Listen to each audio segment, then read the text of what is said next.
Marvel Rivals has a lot of heroes to choose from, and most of them are viable, good options. If you don't play a hero correctly, you could be the reason your team is losing fights and games. So today, I'm giving you one tip for every hero so your teammates stop blaming you.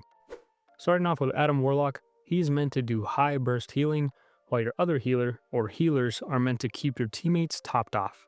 Try and save your heals for when you need a big burst healing or when you see a teammate get critical. You can shorten Black Panther's dashes by looking down while dashing. The further you look down, the shorter the dash is going to be. This can help you to stay on top of enemies. Get used to this in the practice range to see how far you need to look down to go a certain distance. When playing Black Widow, it's important to stay mobile and constantly reposition. Staying in predictable spots makes it easier to get dove and singled out. Switch it up by staying close to your team and sometimes taking off angles or flanks. When using Captain America's Vibranium Energy Saw shield throw, it can be easier to throw this at the ground near your enemy to ensure it hits more consistently. Keep in mind that this bounces up to 3 times. If you're getting dove as Cloak and Dagger, throw your healing bubble at your feet, ping the enemy, and use your daggers to keep your health up until your team helps you out. In case you didn't know, when Cloak heals, it has a healing effect that heals her and nearby allies. For Doctor Strange, since there's a delay between each primary attack, make sure to throw in a quick melee or a quick shield, and you may already know that, so here's a bonus tip. A lot of people expect you to fly up when you're about to use your ultimate, so it can be smart to occasionally fly up and act like you're about to use your ult, causing them to either panic or use key abilities. For Groot, you can place 2 walls at once to make a bigger wall. Just hold the build input and drag as you place. Another bonus tip for his healing wall, put it in safer spots that are close to you to ensure that it gives you the healing capabilities. Using Hawkeye's primary attack to shoot out destructibles like Namor turrets or Peni nests can take a while, so make sure to use your blast arrows to take them out as quickly as possible. Before using your ultimate as Hela, use your escape bird to get into a good spot for your ultimate. Make sure you have good line of sight to get the most out of your ultimate.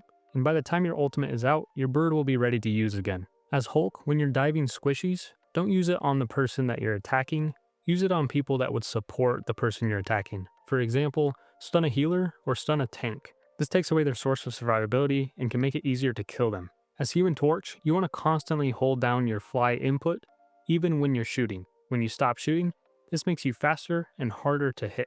Your flying meter regenerates really fast, and you have a good amount of fuel, so don't be afraid to hold on to that input. When fighting someone up close as Invisible Woman, throw in a melee after every shot. The third melee will push them back and increase your odds of surviving. Another bonus tip is to save your jump for when you know there's going to be a threat. For example, if you know Star-Lord is about to use his ultimate, save your jump and jump as soon as he pops it and he won't be able to target you. As Iron Fist, you'll want to use your meditate before you engage in a fight. This will increase your survivability and the chances of getting out of there alive. Another way to increase your survivability is to save your sweep kick to get out of sticky situations. While in Iron Man's overdrive state, you can use your micro missiles twice. I like to use it right after going into armor overdrive for quick burst damage and then finishing them up with my beam. And Iron Man, more than anyone, wants to play close to cover since he stands out in a crowd. Now Jeff is best played like a DPS. A good DPS Jeff is extremely annoying and hard to deal with. This makes him good with 2 other healers, especially paired with Luna for that icy team up. When playing as a DPS Jeff, you want to be as annoying as possible, popping shots, going underground, using your healing bubbles, just being annoying and surviving. For Loki, you want to use his invisibility as another clone placement and not as an escape tool. Most of the time when trying to escape, you'll get shot at and it will cancel your invisibility immediately. Using it as a clone placement gives you an additional clone placement that you can use as an escape tool to swap places with a decoy.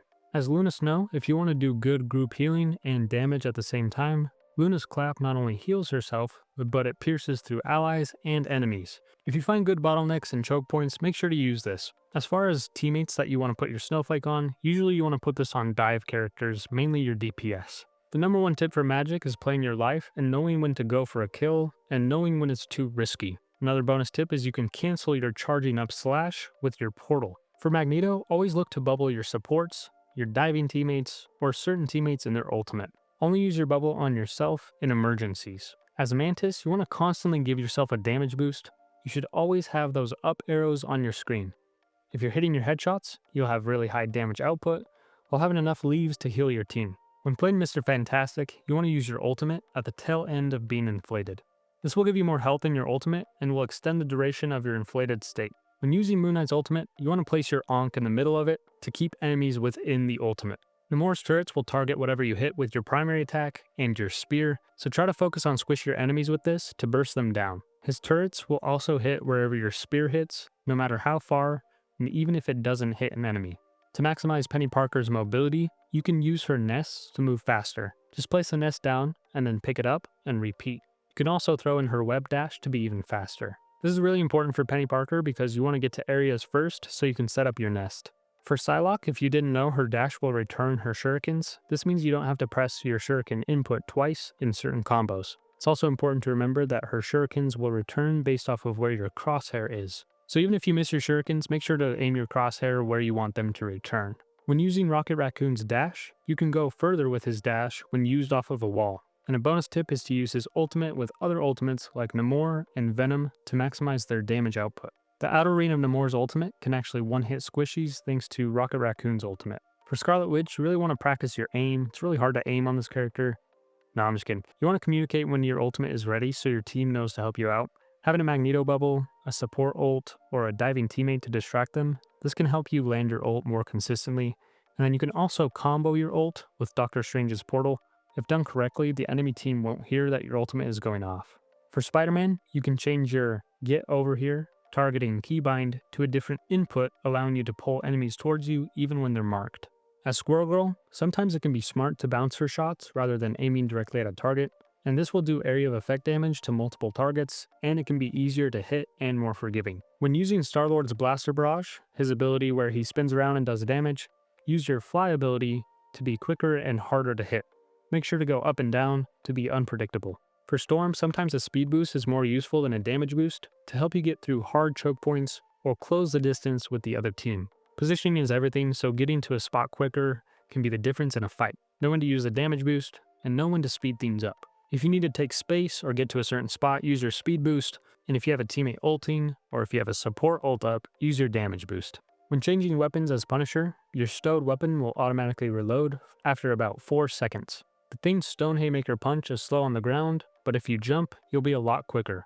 A good movement to get down is to jump, use Stone Haymaker, and then jump when you land, and then repeat. This makes you as fast as possible and gives you that extra 50 health every Stone Haymaker activation. Another thing you can do with the Stone Haymaker punch is cancel it with your charge, and what this will do is give you 50 health at the start of your charge. As Thor, it's smart to use your hammer throw every now and then when up close with an enemy. Not only does this maximize damage output, but gives you more health as well.